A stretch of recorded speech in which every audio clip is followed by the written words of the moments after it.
esta bendición que nos da, Señor, de estar una vez más aquí, reunidos como hermanos, Señor, listos para escuchar tu palabra. Te rogamos, Señor, que ahora que comenzamos una serie de estudios, Señor, seas tú trayéndonos un entendimiento correcto de lo que tú quisiste decir, Señor, porque por medio de tu Santo Espíritu tú inspiraste a estos hombres, Señor, para que profetizaran y dieran ese mensaje, Señor.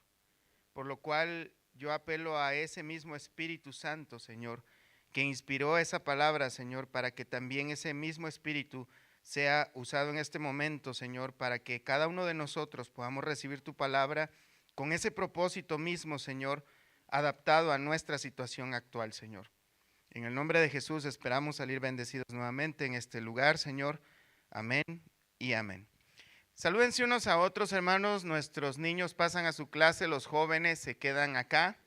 No vamos a tener clase ahora para jóvenes.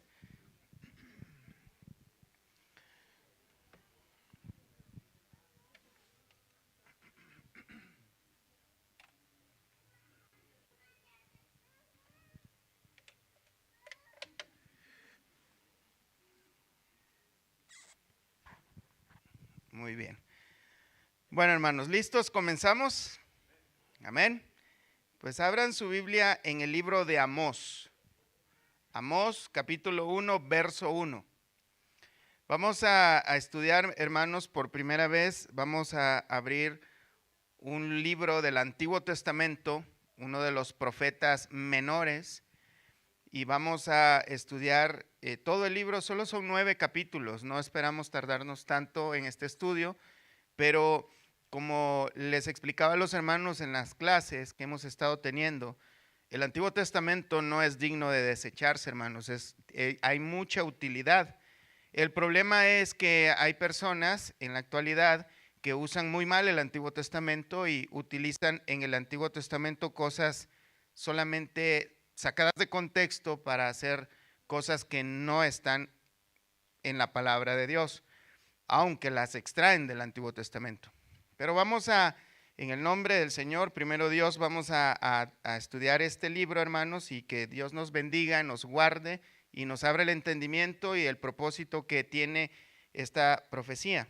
¿Ya están ahí? Amós, capítulo 1, verso 1. Vamos a leer el verso 1, solo el verso 1 por esta ocasión. Las palabras de Amós, que fue uno de los pastores de Tecoa, que profetizó acerca de Israel en días de Usías, rey de Judá, y en días de Jeroboam, hijo de Joás, rey de Israel, 2 años antes del terremoto. Bueno, hermanos, como les decía, hasta ahí vamos a dejar la lectura. Solamente vamos a ver una leve introducción este día, hermanos, y en las siguientes semanas, los días miércoles, vamos a seguir estudiando de lleno este libro. Amós, hermanos, este libro de Amós toma el nombre por medio de su autor, como es costumbre en el Antiguo Testamento, los profetas menores en particular. Todos ellos, todos estos libros adoptan el nombre del autor del libro. Y este es el caso del libro de Amós. Amós, hermanos, es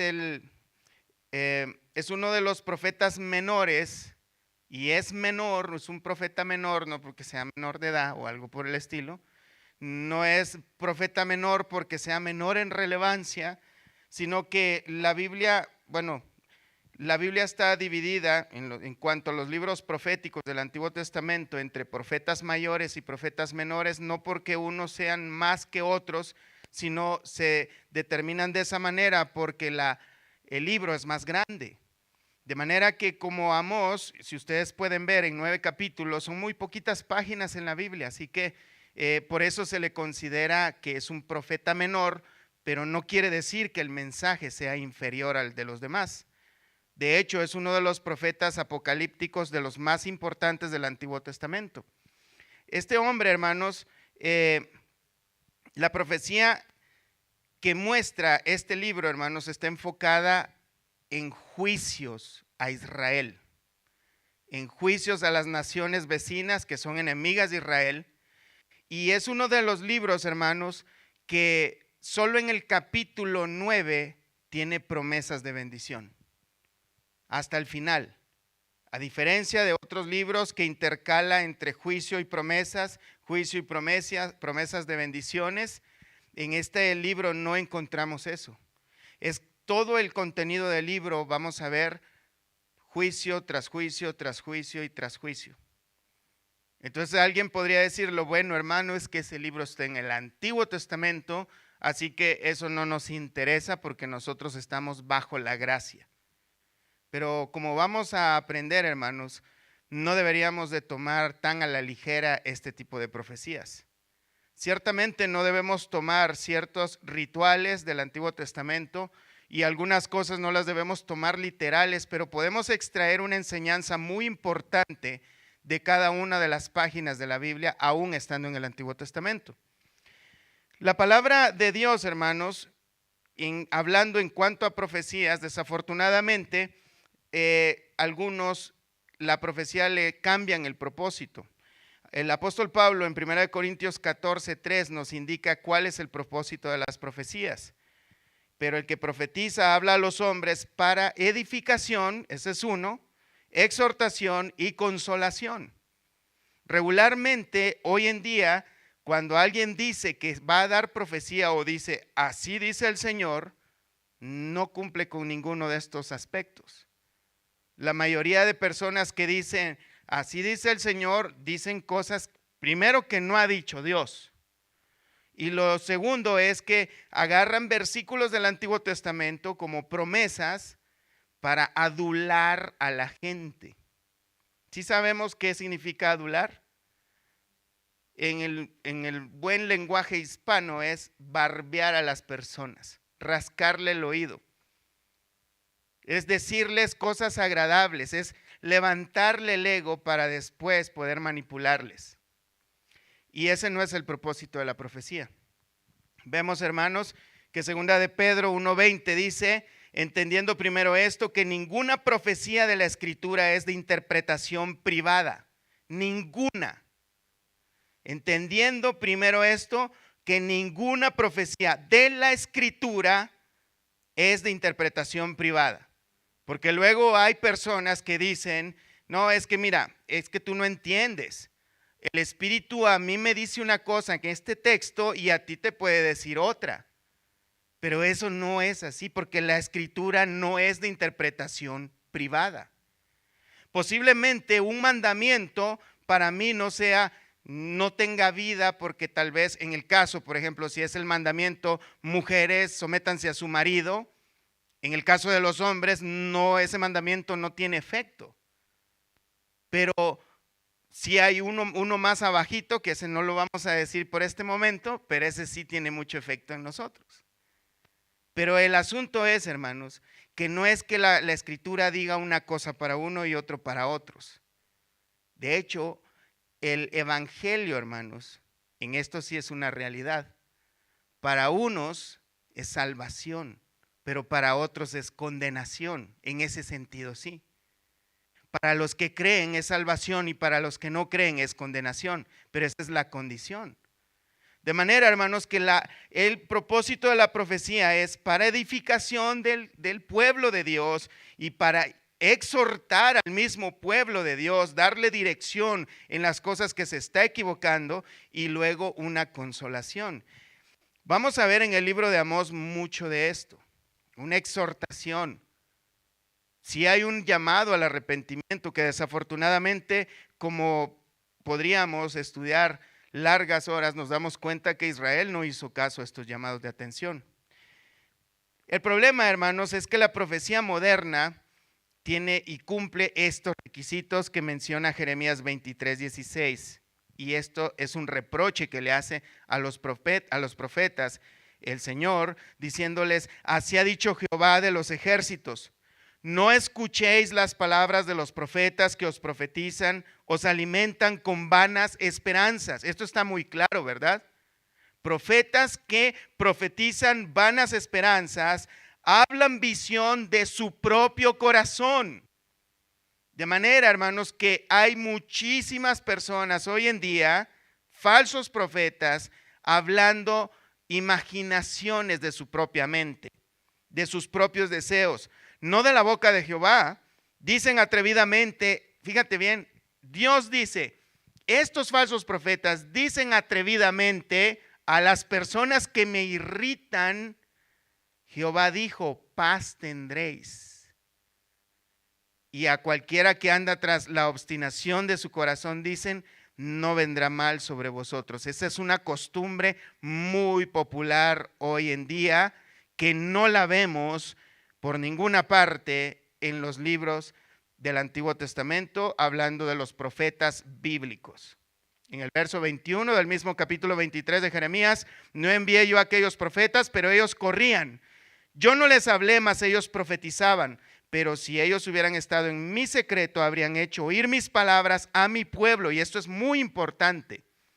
Una persona puede decirse que habla en nombre de Dios siempre que hable la palabra exactamente como Dios la ha dicho. Mis palabras a mi pueblo, y lo habrían hecho volver de su mal camino y de la maldad de sus obras. Un profeta, como función principal, hermanos, un profeta de Dios tiene como función principal hacer volver del mal camino a las personas, encarrilarlos a la palabra de Dios. Verso 25, yo he oído he oído lo que aquellos profetas dijeron profetizando mentira en mi nombre, diciendo, soñé. ¿Hasta cuándo estará esto en el corazón de los profetas que profetizan mentira y que profetizan el engaño de su corazón? Esto lo dice Dios. En el caso del profeta Amós, hermanos, él no era de este tipo de profetas. De hecho, como vamos a ver en unos minutos, él fue rechazado y le pidieron que se retirara de la ciudad. Pero vamos a ver un poquito acerca de este hombre de Dios. Amós significa uno que lleva una carga. Eso significa. Y no debemos confundir, hermanos, a este profeta Amós con el padre de Isaías, que menciona en el capítulo 1 de Isaías, verso 1, que hablando de que Isaías es hijo de Amós, pero su nombre es con Z. No tiene ninguna relación ni familiar ni nada de eso, aunque sí eran contemporáneos. Este hombre, Amós, era un hombre del campo, hermanos. Como dice el capítulo 7 de Amós, verso 14 y 15, dice que él era pastor de ovejas y era boyero. Un boyero, hermanos, no era que hacía bollos, sino era una persona que criaba bueyes. Eso era lo que hacía. Y cultivador de sicomoros. O sea que él se dedicaba a muchas cosas del campo. Era una persona humilde. Él no venía de profetas, ni de familia de profetas, ni de sacerdotes. No tenía un nombre prominente en la sociedad.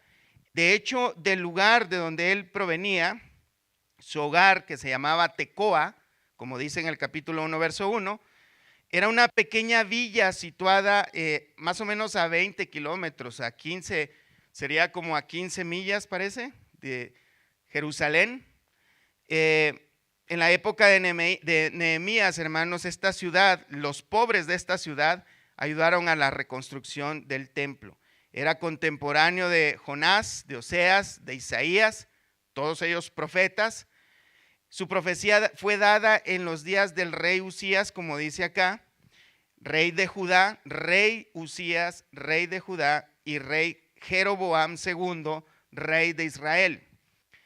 Ahora quiero explicarles un poquito, hermanos, acerca de por qué dice que hay dos reyes. No nos vamos a meter tanto a este contexto, pero después de que Salomón cometió rebelión contra Dios, se metió con mujeres de otras naciones y estas mujeres trajeron a Israel la idolatría de sus dioses ajenos, el reino de Judá, el reino de Israel fue dividido en dos. De manera que en la historia bíblica vamos a después de los tiempos de Salomón, vamos a ver que el reino de Israel está dividido en dos partes, conocidas como el reino del norte, el reino del sur. El reino del norte son 10 tribus de Israel y el reino del sur es Judá o Jerusalén. Judá, de donde proviene el nombre de judíos, a causa de la rebelión de Salomón. Entonces, Jeroboam estaba gobernando el reino de Israel, que era el reino del norte, y el reino del sur estaba gobernado por Usías. En estos tiempos es que se dio la profecía del profeta Amós. Y habla y menciona en la época, algunos dicen que fue más o menos allá por el 760 aproximadamente, pero la verdad es que no hay un dato exacto de qué fecha fue. Pero aquí da una pequeña seña cuando dice 2 años antes del terremoto. Posiblemente es un terremoto del cual habla Zacarías, capítulo 14, verso 5, que dice también promulgando juicio entre la nación de Israel, y huiréis al valle de los montes, porque el valle de los montes llegará hasta Asal. Huiréis de la manera que huiste por causa del terremoto en los días de Usías, rey de Judá, y vendrá Jehová mi Dios y con él todos los santos. Posiblemente está hablando de esta misma escena de la cual profetiza o se ubica la profecía de Amós 2 años antes de que llegara ese terremoto, y posiblemente fue un terremoto bastante fuerte. Esta profecía se llevó a cabo en circunstancias muy especiales, hermanos. En los tiempos de Amós, de la profecía de Amós, el reino del norte y el reino del sur, ya dijimos que estaban divididos, antes estuvieron en pleitos unos con otros, pero en este tiempo ahora tenían paz. Y esta paz entre los dos reinos había provocado que hubiese cierta prosperidad económica. Y digo cierta porque siempre hay pobres en medio de las ciudades ricas. Prueba de ello es esta nación, que a pesar de que esta nación hay muchísima riqueza, también podemos ver pobreza extrema. Hay ciudades, por ejemplo, como Las Vegas, que está llena de luces y de mucha pompa y todo eso, pero hay lugares, hay suburbios que la gente turista no vaya, y hay gente que está viviendo en las calles. Pero en estos tiempos había paz y había cierta riqueza que gobernaba en medio de ellos, y esta riqueza ellos la habían tomado como una especie de visto bueno de parte de Dios, como luego mucho pasa en muchas vidas cristianas. Algunas personas piensan que todo esté marchando bien, hay salud, hay felicidad y belleza y dinero. Entonces esto es sinónimo de que Dios está agradado de nosotros. Y que si hay adversidades, dificultades, enfermedades y escasez, eso es sinónimo del juicio de Dios. Bueno, déjenme decirles que no siempre es así, a veces es al contrario.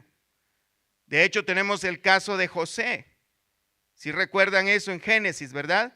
José, podemos decir que tuvo una racha de pero mucha mala suerte. Pero en cada uno de los eventos trágicos que le pasaban, dice la Escritura, pero Dios estaba con él. De manera, hermanos, que no siempre las malas cosas son sinónimo de que Dios está enojado con nosotros. Aunque vale la pena revisar nuestros caminos, ¿verdad? Amén. Entonces, como la gente se encontraba en prosperidad económica y siempre habían pobres, el problema es que la gente muchas veces estaba enriqueciendo y prosperando a costillas de los pobres. De manera que los ricos estaban oprimiendo a los pobres y estaban al punto de venderlos por un par de sandalias, como más adelante vamos a ir viendo. Entonces esta es una de las razones por las que Dios manda al profeta Amós, porque ahora Dios dice, esto ya no se los voy a dejar pasar.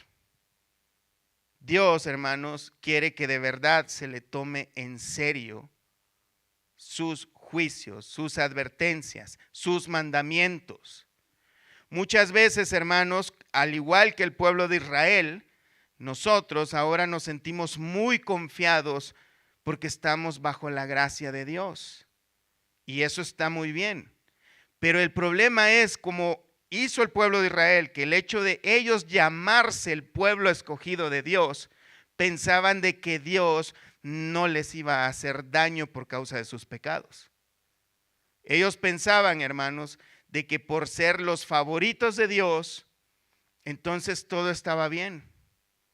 Que Dios nada más estaba enojado con las naciones vecinas que cometían todo tipo de crímenes y pecados. Y muchas veces el pueblo cristiano en la actualidad, y uno de ellos podríamos ser tú y yo, que estemos pensando de que porque estamos cubiertos bajo la gracia de Dios, podríamos estar abusando de esa gracia bendita y no poniendo atención verdaderamente a la santidad que Dios demanda de su pueblo.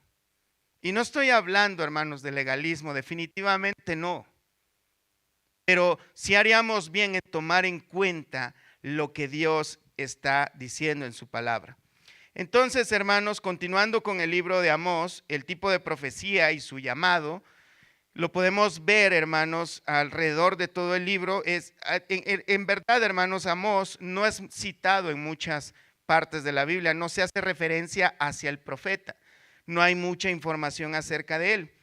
Pero sí podemos ver en el contenido del libro, hermanos, un poco de su carácter. Primeramente podemos ver que su llamado lo recibió fielmente y lo cumplió fielmente, no importando las circunstancias.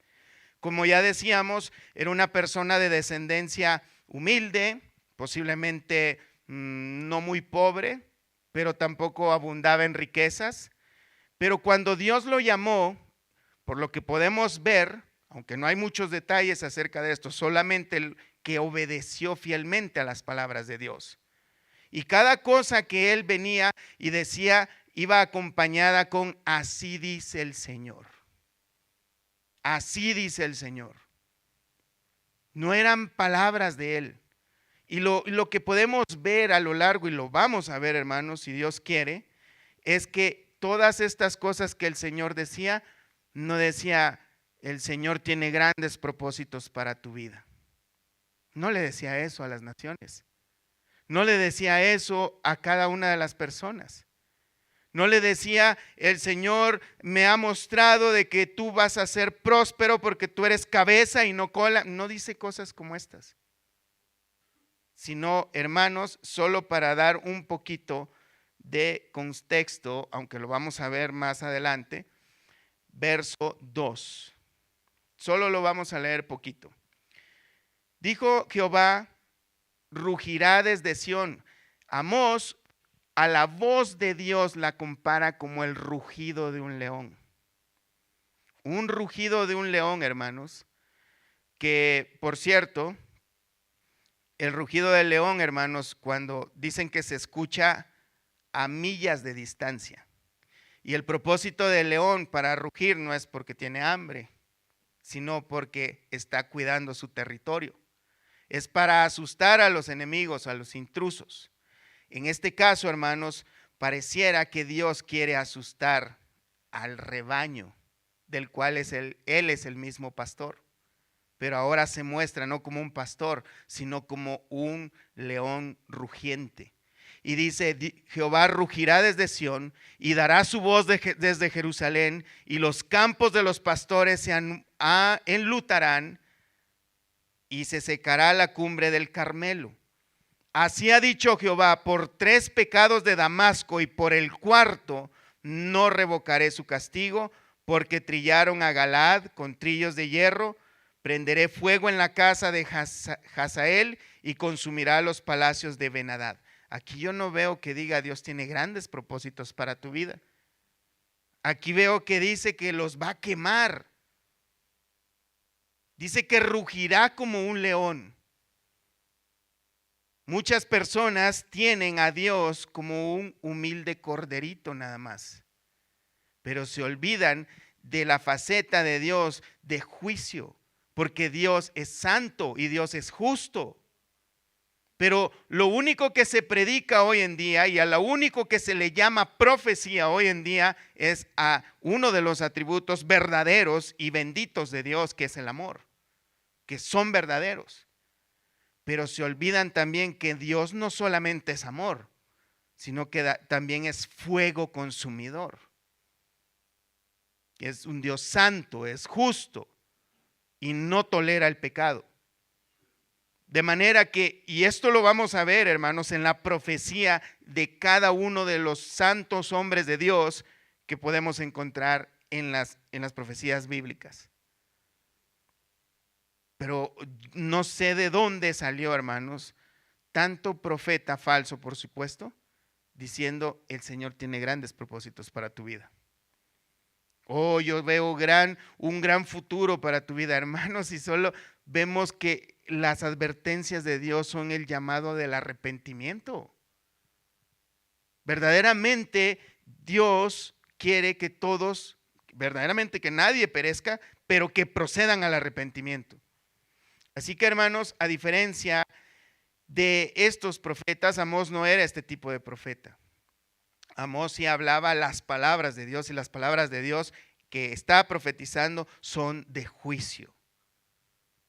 Con esta frase que por 3 pecados y por el cuarto, dice Dios, no perdonará a estas naciones. Y esta es una manera de decir, hermanos, ya el pecado de ustedes no es que cometieron 3 pecados y ya Dios ya estaba a punto de, si cometes uno más, entonces te castigo. No, está hablando de una forma simbólica que los pecados de ellos ya habían colmado la paciencia de Dios, pero que no solo la habían colmado, sino que se pasaron ya de la lista, de la raya. Ahora ya Dios no iba a revocar el castigo a estas naciones. Vemos, hermanos, que el profeta Amós no era este tipo de profetas que estaba adulando a la gente diciéndole, no te preocupes, Dios es amor, viene paz, paz, paz, no te va a pasar nada, solo trae una buena ofrenda y vas a ver, y como lo vamos a ver, hermanos, que ni las ofrendas dijo Dios que les iba a recibir más adelante. O sea, hermanos, por eso es que Dios acá en esta profecía se presenta como un león. ¿Te imaginas nada más estar en medio de la selva sin luces, sin nada, sin armas y que se oiga el rugido de un león por allá? Yo creo que no vas a decir, Dios tiene un gran propósito para mi vida, sí, que seas la comida de ese león. O sea, de verdad, es algo, lo que está tratando de decir Dios es, teman al Señor. Porque no es un humilde corderito. Dios también es peligroso. Su santidad, hermanos, prueba de ello es que nadie puede estar en su presencia, porque es infinitamente santo. Y Él demanda que nosotros, su pueblo, seamos santos como Él es santo. A la gente no le gustaba la profecía de Amós, hermanos, tanto que, porque era bastante severo. Mira, en el capítulo 4, verso 1, nomás para dar una idea, dice de esta manera, oíd esta palabra, vacas de Basán, que estáis en el monte de Samaria, que oprimís a los pobres y quebrantáis a los menesterosos, que decís a vuestros señores, traed y beberemos. ¿Sabes que esta profecía se la dirigió a las señoras poderosas o de dinero de la ciudad? A las mujeres les dijo vacas de Basán porque estaban rebalsando de abundancia. Y el juicio que les dice en el verso 2, Jehová el Señor juró por su santidad. He aquí vienen sobre vosotras días en que os llevarán con ganchos y vuestros descendientes con anzuelos de pescador y saldréis por la brecha una tras otra y seréis echadas del palacio, dice Jehová. Son palabras muy, pero muy duras, hermanos. Cosas que nos hacen meditar, hermanos. Si nosotros no estamos tomando en serio la gracia de Dios, la salvación de Dios. De hecho, en el libro de Filipenses, Pablo dice, ocupaos de vuestra salvación con temor y temblor. Pero no es que te ocupes con el sentido de que la vas a perder la salvación, sino de que te ocupes en lo que ya te dio. Que te ocupes de tu santidad, que vivas de una manera equivalente a lo que Dios ya hizo en tu vida. Que te ocupes de vivir en santidad, en pocas palabras. O más bien, que te ocupes de vivir como cristiano. Amén. El sacerdote Amasías, hermanos, que era el líder supremo religioso de la ciudad, le pidió que se marchara de la ciudad. Veamos el capítulo 7, en el verso 10. Entonces el sacerdote Amasías de Betel envió a decir a Jeroboam, rey de Israel, fíjate, el sacerdote envenenando al rey, diciendo: Amós se ha levantado contra ti en medio de la casa de Israel. La tierra no puede sufrir todas sus palabras. Como si dijera: ese hombre está haciéndole daño a la iglesia. Hay que correrlo de acá, porque él no tiene amor. Mira, más adelante dice: porque así he dicho a Amós, Jeroboam morirá a espada, e Israel será llevado de su tierra en cautiverio. Y Amasías dijo a Amós: vidente, vete, huye a tierra de Judá, come allá tu pan y profetiza allá. De una manera muy despectiva le dijo vidente. Y la palabra esto equivale, hermanos, a decir tú profeta de profesión, porque había en esos tiempos profetas de profesión, de esos que iban a una escuela de profeta, de esos que posiblemente eran profetas nada más asalariados. Y lo que le está diciendo: tú vidente, tú profeta pagado, ve a hacer dinero a otro lugar. Vete a tu ciudad, a Judá, y come allá tu pan y profetiza allá. Dedícate a lo tuyo, pero allá. Aquí no vengas a hacerte el famoso ni a obtener ganancia asustando a la gente. Y no profetices más en Betel, porque es santuario del rey y capital del reino. Y la respuesta de Amós, y aquí vemos sobre su llamado. Entonces respondió Amós y dijo a Amasías: no soy profeta. ¿Estaba mintiendo él? No. Lo que le dice: yo no soy ese tipo de profeta que tú dices, sino ni soy hijo de profeta, sino que soy boyero y recojo higos silvestres. O sea, él está diciendo: esta no es mi profesión, yo no como de esto, yo no me dedico a esto, yo esto no lo hago para sobrevivir. Pero dice: y Jehová me tomó detrás del ganado y me dijo: ve y profetiza a mi pueblo Israel. Él tenía un llamado directo de parte de Dios. Él no era un profeta de profesión, él no venía de buena familia, él no tenía gran carisma, no tenía gran dinero, no tenía gran fama, gran reputación, no tenía grandes títulos académicos en teología ni nada por el estilo, pero Dios lo había llamado. Y lo único que tiene que hacer una persona que es llamado por Dios, hermanos y hermanas, es hacer lo que dice Dios que se haga. Punto. Y no tiene que ver con habilidades, con estudio, con títulos, ni siquiera con que alguien te bañe con aceite. Aquí no hay ninguna historia de que a Amós haya llegado un ángel y lo haya ungido. Solamente dice que Dios lo llamó de detrás de su rebaño. Y solamente le dijo: ve y profetiza, ve y di las palabras que yo te he dicho. Ahora pues, oye palabra de Jehová, y esta es la profecía. Esta es la respuesta de Amós. Ahora pues, oye palabra de Jehová, tú dices: no profetices contra Israel, ni hables contra la casa de Isaac. Por tanto, así ha dicho Jehová: tu mujer será ramera en medio de la ciudad, y tus hijos y tus hijas caerán a espada, y tu tierra será repartida por suertes, y tú morirás en tierra inmunda, e Israel será llevado cautivo lejos de su tierra. Duras palabras, hermano. Duras palabras. Obviamente esto no lo debemos tomar, hermanos, de que cuando alguien viene y nos está llamando la atención porque estamos obrando mal, vamos a maldecirlos. El Señor te dice: ay de ti que hables del ungido de Dios, como algunas personas acostumbran. Ese no es el estilo. Esto sí era palabra de Dios. Y de verdad el profeta de Dios estaba dando juicios de parte de Dios. En este libro, hermanos, lo podemos dividir en 4 partes, por ejemplo. En el capítulo, la primera, el capítulo 1 y 2, como ya estábamos viendo, Dios manda un severo mensaje de juicio, un juicio inminente a las naciones. Y si nosotros las ubicamos, las naciones que menciona acá, hermanos, estas naciones hacen casi un círculo alrededor de Israel. Bueno, hacen una especie de círculo. Estas naciones, hermanos, son Damasco, Filistea, Tiro, Edom, Amón y Moab. Naciones que habían cometido verdaderos crímenes contra el pueblo de Israel.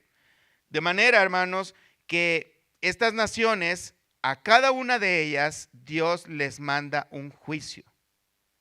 Y fíjate que es bien interesante porque Dios comienza dándoles juicio a cada una de las naciones por nombre. Por ejemplo, verso 3, así ha dicho Jehová por 3 pecados de Damasco, y por el cuarto no revocaré su castigo porque trigaron a Galaad con trillos de hierro, prenderé fuego a la casa de Hazael y consumirá los palacios de Banadad. Verso 6, así ha dicho Jehová por 3 pecados de Gaza, y por el cuarto no revocaré su castigo porque llevó cautivo a todo un pueblo para entregarlo a Edom. Verso 9, así ha dicho Jehová por 3 pecados de Tiro, y por el cuarto no revocaré su castigo porque entregaron a todo un pueblo cautivo a Edom y no se acordaron del pacto de hermanos. Y así sucesivamente, hasta llegar, hermanos, al capítulo 2, verso 4, Dios está profiriendo juicios a las naciones enemigas de Israel, de las cuales posiblemente todo el pueblo de Israel estaban muy contentos.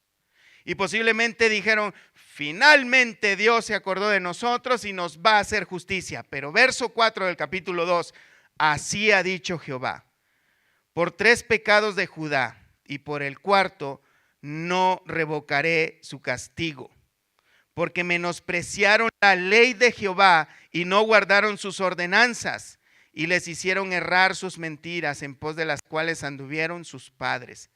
Prenderé por tanto fuego en Judá, el cual consumirá los palacios de Jerusalén.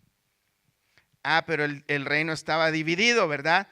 Los de Israel entonces decían, qué bueno, se lo merecen por rebeldes. Verso 6, así ha dicho Jehová, por 3 pecados de Israel y por el cuarto no revocaré su castigo, porque vendieron por dinero al justo y al pobre por un par de zapatos. Lo que estaba pasando, hermanos, en esencia, en el pueblo de Dios, porque podemos justificar claramente el juicio a las naciones enemigas, los que no son pueblo de Dios, porque son criminales, asesinos, pecadores, idólatras de todo lo que nosotros sabemos y merecen el castigo y la ira de Dios. Pero el pueblo de Dios, hermanos, también hace lo mismo. Y tienen la ley de Dios en sus manos. Y se congregan. Y rinden culto a Dios. Y cantan. Y hacen todas las cosas religiosas que Dios manda en su palabra. Pero llega un momento en que el cristiano parece que vive en modo automático. Y ya hace las cosas como cuando vas manejando en el highway y le pones el modo crucero. Y ya mantienes esa velocidad y te olvidas de pisar el acelerador. El cristiano cae en esa rutina, hermanos, y comienza a llevar una religión automática, automatizada, que no es la que agrada a Dios, porque nosotros, hermanos, al hacer eso estamos olvidando el primer mandamiento que dice, amarás a Dios con todas tus fuerzas, con todo tu corazón, con toda tu mente, con toda tu alma, y al prójimo como a ti mismo. De manera, hermanos, de que Israel, teniendo la ley de Dios, siendo el pueblo de Dios, a quienes ellos hacían sacrificios constantemente, guardaban ciertas cosas que mandaba la ley, se habían olvidado de la ley de Dios. No solo se olvidaban, la menospreciaban. Hermanos, podríamos estar en este momento diciendo, sí, eso pasaba en el Antiguo Testamento, es Israel como es tremendo, ¿verdad? Pero es lo mismo que hacemos nosotros, hermano. A veces se nos vuelve una carga, fíjate bien, se nos vuelve una carga ir a la iglesia. Y ni siquiera voy a hablar de otras cosas. Muchas veces la gente se encaja en lo que es el dinero, hermanos. Realmente, de verdad, hermanos, Dios lo sabe, no nos interesa el dinero de cada uno de ustedes. Lo que nos interesa es que pongamos atención a la palabra de Dios. Lo que queremos sembrar en cada uno de ustedes, hermanos, es la devoción verdadera al Dios verdadero, para que no cometamos los errores que la misma palabra de Dios nos deja como ejemplos, porque Pablo también escribe que todas estas cosas fueron escritas para nuestro ejemplo, para que no pequemos como ellos pecaron, para que no murmuremos como ellos pecaron y cayeron cientos, miles en el desierto. Ese es el asunto, hermanos. Es lo que queremos provocar en cada uno de nosotros. Y esa es nuestra oración. No basta nada más con hacer un par de ejercicios religiosos. Muy buenos, muy necesarios. Pero no es suficiente. Tenemos que de verdad amar a Dios con todo nuestro ser. Pedir a Dios por esa devoción que debemos tener. Y sobre todo, hermanos, considerar bien nuestros caminos si de verdad estamos tomando en serio lo que es el camino de Dios. Tomando en serio a Dios mismo, su palabra. De manera, hermanos, que esta era la primera parte en la que podemos dividir el juicio a las naciones y el juicio a Israel. Que por cierto, desde el capítulo 2, verso 6 en adelante, comienza a dar un reproche muy, muy grande. En el capítulo 3, 1 dice: oída esta palabra que ha hablado Jehová contra vosotros, hijos de Israel, contra toda la familia que hice subir de la tierra de Egipto. Dice así: a vosotros solamente he conocido de todas las familias de la tierra, por tanto os castigaré por todas vuestras maldades. Aquí podemos ver la doctrina de la elección, hermanos, en acción. A ustedes he escogido de todas las familias de la tierra. Recordemos, hermanos, que Israel no era una nación la más poderosa y campeona, por mucho que hablen muchas maravillas de ellos. Dios hizo una nación de la nada y siempre han sido una nación muy, muy insignificante. Pero a ellos fueron los que escogió Dios, dice la palabra de Dios.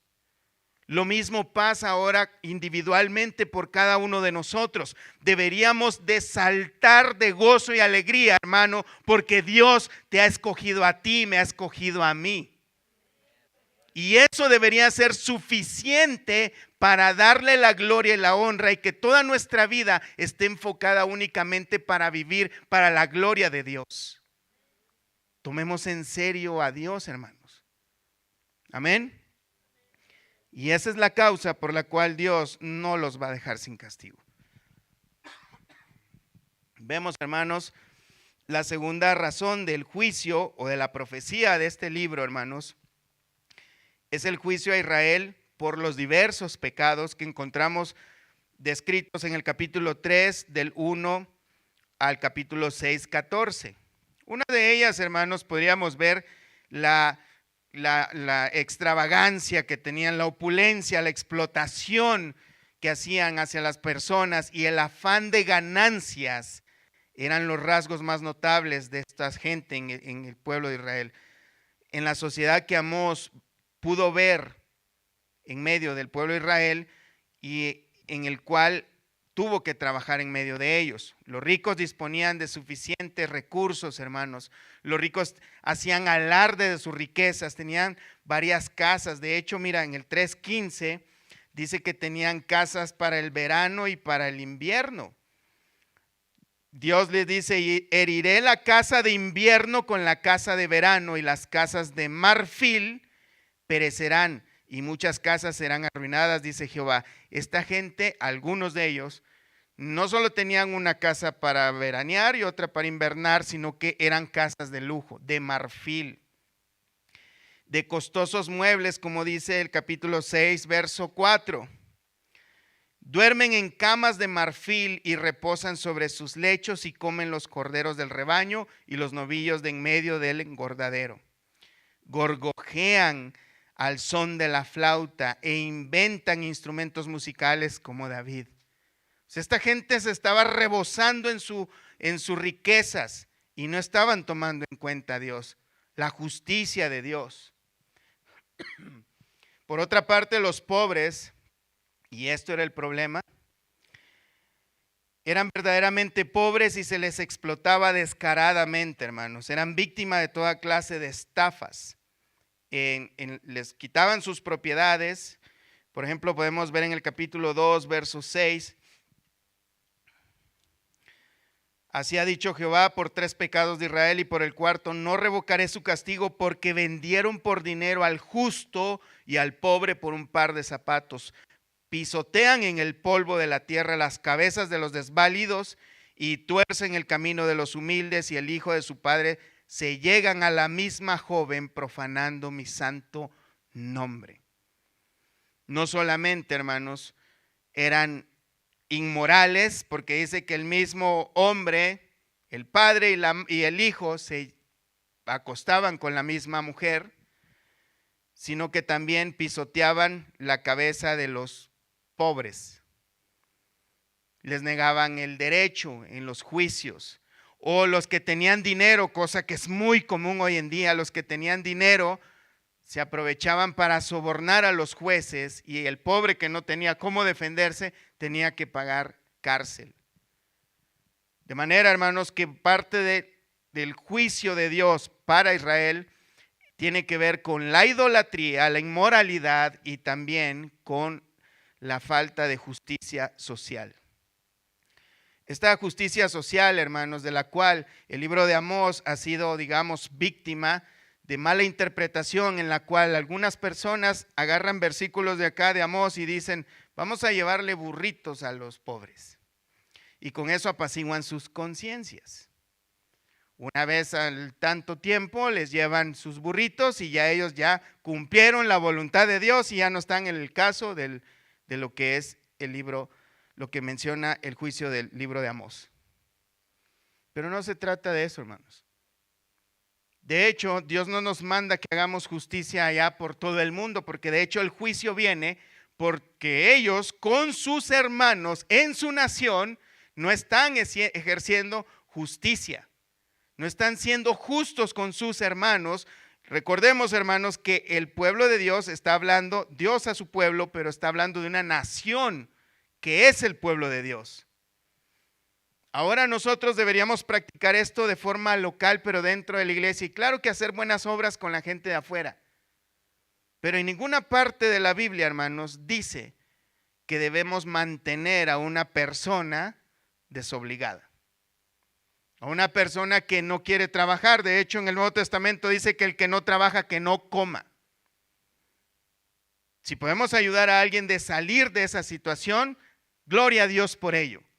Pero con mucho cuidado, hermanos, con muchísimo cuidado, porque estamos en tiempos muy, muy peligrosos. Si te llevas una persona a tu casa, yo no te garantizo que vayas a encontrar tu casa nuevamente cuando regreses como la dejaste. Así que hay que tener mucho cuidado. En la Biblia no dice que hagamos ese tipo de cosas con gente desconocida que no quiere trabajar. Si puedes ayudar a alguien a salir de su situación, es perfecto, pero va a ser necesario que la persona también quiera salir de ahí. Seguimos, más adelante vamos a hablar sobre ese asunto, hermanos. En los tribunales, por ejemplo, se hacían injusticias, capítulo 5, verso 10, que dice: ellos aborrecieron al reprensor en la puerta de la ciudad, y al que hablaba lo recto abominaron. También en el verso 12, porque yo sé de vuestras muchas rebeliones y vuestros grandes pecados, sé que afligís al justo y recibís cohecho, que esto es soborno, y en los tribunales hacéis perder su causa a los pobres. Y en las transacciones comerciales también estaban haciendo mucho mal. Capítulo 8, verso 5. Verso 4, veamos: oíd esto, los que explotáis a los menesterosos y arruináis a los pobres de la tierra, diciendo: ¿cuándo pasará el mes y venderemos el trigo, y la semana y abriremos los graneros de pan? Y achicaremos la medida y subiremos el precio y falsearemos con engaño la balanza. esta gente estaba haciendo trampa a la hora de vender sus productos. Estaban haciendo lo que muchos dicen que el que no tranza no avanza, pero eso lo abomina el Señor. Porque cuando tú haces eso, que le vendes una libra o kilo de frijoles a una persona, pero no tiene el kilo, eso lo abomina el Señor. Dice, para comprar los pobres por dinero y los necesitados por un par de zapatos, y venderemos los desechos del trigo. O sea, esta gente, fíjate bien, el domingo estaban pensando, ya que pase el domingo porque mañana quiero ir a hacer mis tranzas. O sea, ese era el caso en el que estaban viviendo el pueblo de Dios, y no es una gran diferencia hoy en día. La gente el sábado en la noche está diciendo a veces, ay, mañana hay que ir a la iglesia. Y en la iglesia, en vez de estar glorificando a Dios, poniendo atención a su palabra, están pensando en las tranzas que van a ir a hacer el día siguiente. O pensando, algunos peor aún, saliendo de la iglesia lo que van a ir a hacer. Ya no hay ninguna consideración, no hay respeto, se les olvida a estas personas de que Dios conoce aún nuestros pensamientos y nuestras intenciones. Ahora sí nos damos cuenta, hermanos, porque es necesario volver a las Escrituras, a recordar aquellas cosas que mucho ya las conocemos, pero necesitamos volver y recordarlas, volver y recordar para que podamos, hermanos, darnos cuenta de cómo están nuestros caminos y nos podamos parar y meditar y volver a los caminos del Señor y tomar en serio a nuestro Dios y su palabra. Al hombre indefenso, sin influencia, siempre le tocaba la peor parte. Cuando los pobres nada podían aportar, los ricos simplemente los ignoraban, cosa muy común ahora. Pero estamos hablando gente del mismo pueblo. Sin importarles el sufrimiento, sus opresiones, nada, o sea, no les importaba nada más que sus propios bolsillos. En todo, hermanos, el afán de ganar dinero, no importando de qué manera, era lo que gobernaba a esta gente, como vemos en el capítulo 8, verso 5. Las mujeres, por ejemplo, estaban reventando de gordas, pero es una forma simbólica, tal vez no estaban gordas. Bueno, no lo sabemos, pero no lo sé, pero les llamó vacas. Pero no sé si estaban gordas, hermanos, no lo sé. Me imagino que sí. Y los gobernantes para la frivolidad, hermanos, o sea, los gobernantes también estaban peores que ellos. Una de las características, hermanos, del pueblo de Dios es que ellos estaban ciegos a sus propios pecados. Una de las grandes características, y no es nada diferente en nuestro tiempo. Muchos podemos decir ahora, ya queremos que venga el Señor y que destruya a los malos. O vemos que alguien hace maldades y queremos que Dios se lo empareje inmediatamente. O hay personas que usan hasta la misma Biblia, la escena de la viuda allá indefensa que llegaba con el juez injusto en el libro de Lucas, que le decía, hazme justicia de mi adversario. ¿Sí lo han escuchado? ¿Lo han leído? ¿Sí? ¿Lo han orado? ¿Lo han pedido? Bueno, miren, les voy a decir algo que no les va a agradar. Capítulo 5, verso 18. Ay de los que desean el día de Jehová. ¿Para qué queréis ese día de Jehová? Será de tinieblas y no de luz, como el que huye de delante del león y se encuentra con el oso, o como si se entrara en casa y apoyare su mano en la pared y le muerde una culebra. El día del Señor, del cual están haciendo alusión acá, es el día en que Dios va a venir y va a traer los juicios que está anunciando, pero también se está llegando a los días finales. Todos desean que Cristo venga. Todos deseamos eso. Gloria a Dios por ello. La pregunta es, ¿estás preparado? o cuando Cristo venga, esta profecía va a golpear nuestras conciencias, que vamos a escuchar el rugido del león y vamos a correr con todas nuestras fuerzas y vamos a decir, logré escapar de ese león y nos vamos a topar con un oso y vamos a correr a nuestro mejor lugar seguro y de repente nos muerde una serpiente. Porque nadie puede escapar de la ira de Dios. Y así, hermanos, a lo largo del libro de Amós, vamos a ver cosas como estas, en las cuales nadie en absoluto, pero el problema de esto, hermanos, es que hay personas que de una manera muy equivocada están anhelando el día del Señor, anhelando el juicio. De hecho, hay personas que se ponen a cantar atrevidamente, manda fuego, Señor, y no sé qué cosas más. Están pidiendo el juicio de Dios, cuando posiblemente sus vidas no están a cuentas con Dios. Cuando tal vez Dios lo que está diciendo, no sabes lo que estás pidiendo, mi hijo. Esto es para que nos pongamos a temblar cada uno de nosotros. ¿Estamos tomando en cuenta las palabras de Dios? ¿De verdad estamos tomando en serio a Dios?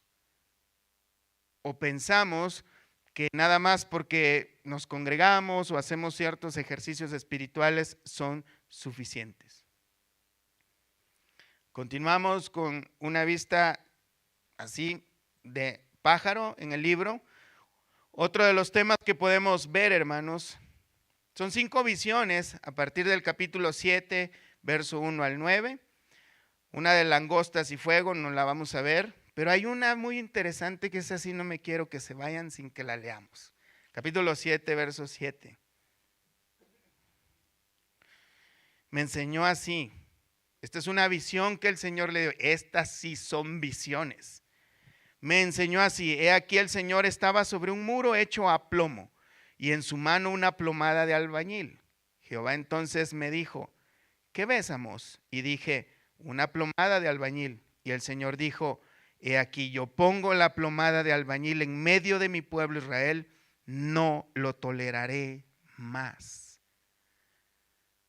Son palabras muy fuertes, hermanos. Sabemos lo que es una plomada, ¿no? Se usa en la construcción, por ejemplo, para ver un poste, una pared, se pone para ver si la pared está derecha. Dios puso esa plomada sobre la casa de Israel y no está bien construida. Y no lo va a tolerar más. De hecho, por eso es que Él va a traer ese juicio. Palabras severas. Hay más visiones. La de la plomada de una canasta de fruta prohibida. Israel ya no puede evitar el juicio de Dios. El cuarto tema grande que podemos ver son las promesas de restauración del pueblo en el capítulo 9, verso 11. Pero antes de esto, hermanos, quiero decirles que sí, lo bueno nosotros, hermanos, que estamos en tiempos de gracia, es que hay tiempo para el arrepentimiento. Lo tuvieron el pueblo de Israel muchas veces. No solo por medio de Amós le habló a su pueblo, fueron muchos profetas. De hecho, como les decía, Jeremías, Joel y algunos otros profetas eran contemporáneos y unos andaban por un lado, otros andaban por otro, profetizando que el juicio viene. Pero lamentablemente Israel no quiso escuchar. Y llegó años más tarde ese terremoto, 2 años después, con gran destrucción, que dice el otro profeta que no podían escapar, todos querían escapar y no pudieron del terremoto. Pero después vino Nabucodonosor y se llevó cautivo al pueblo. Hubieron 2 exilios, hubo gran muerte, hermanos. El juicio de Dios, como muchos ahora luego se predica, es que te critican, no, es que mira, son las pruebas de Dios, Dios te está disciplinando, hermano. Cuando Dios disciplina hay que tener miedo. O sea, no es que te rayen el carro, no es que alguien te enseñó la lengua en la calle, no es que alguien no te quiso saludar y ese es el juicio de Dios. Ese tipo de cosas son tonterías. Dios no se anda con juegos, hermanos. Pero la buena noticia es que hay promesas de restauración al pueblo. En el 9:11 Fíjate qué interesante. Esto fue en el año 760 antes de Cristo, aproximadamente. Antes que naciera Cristo, sí se ubican, ¿verdad? No estábamos ahí, pero nos imaginamos cómo era. En aquel día dice, en aquel día yo levantaré el tabernáculo caído de David y cerraré sus portillos y levantaré sus ruinas y lo edificaré como el tiempo pasado, para que aquellos sobre los cuales es invocado mi nombre posean el resto de Edom y a todas las naciones, dice Jehová, que hace esto. Verso 14, y traeré del cautiverio mi pueblo Israel, y edificarán ellos las ciudades asoladas, y las habitarán, plantarán viñas y beberán vino de ellas, y harán huertos y comerán el fruto de ellos, pues los plantaré sobre su tierra, y nunca más serán arrancados de su tierra que yo les di, ha dicho Jehová, Dios tuyo. Es bien interesante, hermanos, porque en el libro de Hechos, capítulo 15, Santiago, en el concilio de Jerusalén, en el capítulo 15, verso 16, cita esta profecía. Dice, veamos desde el 15:15. Y con esto concuerdan las palabras de los profetas como está escrito. Después de esto volveré y reedificaré el tabernáculo de David que está caído y repararé sus ruinas y lo volveré a levantar, para que el resto de los hombres busque al Señor y todos los gentiles sobre los cuales es invocado mi nombre, dice el Señor, que hace conocer todo esto desde tiempos antiguos. Las profecías se comienzan a cumplir, hermanos, en los tiempos del Señor Jesús. Este es el inicio de las profecías cumplidas, prometidas desde la antigüedad, hermanos. No vamos a entrar en detalle, lo veremos en su debido tiempo, hermanos. Pero es bien interesante que hay promesas que han sido también pasadas a nosotros, hermanos. Pero es necesario que tomemos en serio también aquellas promesas de juicio si nosotros no estamos obedeciendo lo que Dios dice. Así que, hermanos, debemos tomar en cuenta y tomar en serio lo que Dios dice en su palabra. Amén. Pónganse de pie, hermanos, vamos a orar. Cierren sus ojos. Padre, gracias te damos por tu palabra. Gracias te damos, Señor, porque nos das la oportunidad de entrar, Señor, en algunas partes de tu palabra que posiblemente muchos de nosotros nunca habíamos estado por ahí, Señor. Pero te ruego, Señor, de que sea tu Santo Espíritu llevándonos a esa profundidad de sabiduría en tu palabra, Señor, pero sobre todo que nuestros oídos estén bien abiertos, Señor, a escuchar esas palabras, que todos nuestros sentidos estén alerta, Señor, para captar lo que tu palabra quiere decirnos a cada uno de nosotros, Señor, y sobre todo que podamos ser obedientes a ella, Señor. Ayúdanos, Padre, a evadir, Señor, nuestras iniquidades, Señor, a huir del pecado, a poner más atención a tu palabra, no por temor al juicio, sino más bien por obediencia a tu santo nombre, Señor. Que en nosotros el fruto de vida, Señor, y de justicia reine para siempre en todas nuestras acciones, Señor. Pero sabemos que es necesario de que conozcamos cada vez más y que recordemos, Señor, cada una de tus palabras, aunque ya las sepamos, Señor. Ayúdanos a ponerlas por obra, Señor, a recordarlas constantemente y a vivir conforme a ellas, Señor, para que nuestras vidas sean un amplio ejemplo de que nosotros somos verdaderos hijos del Dios Altísimo, Señor.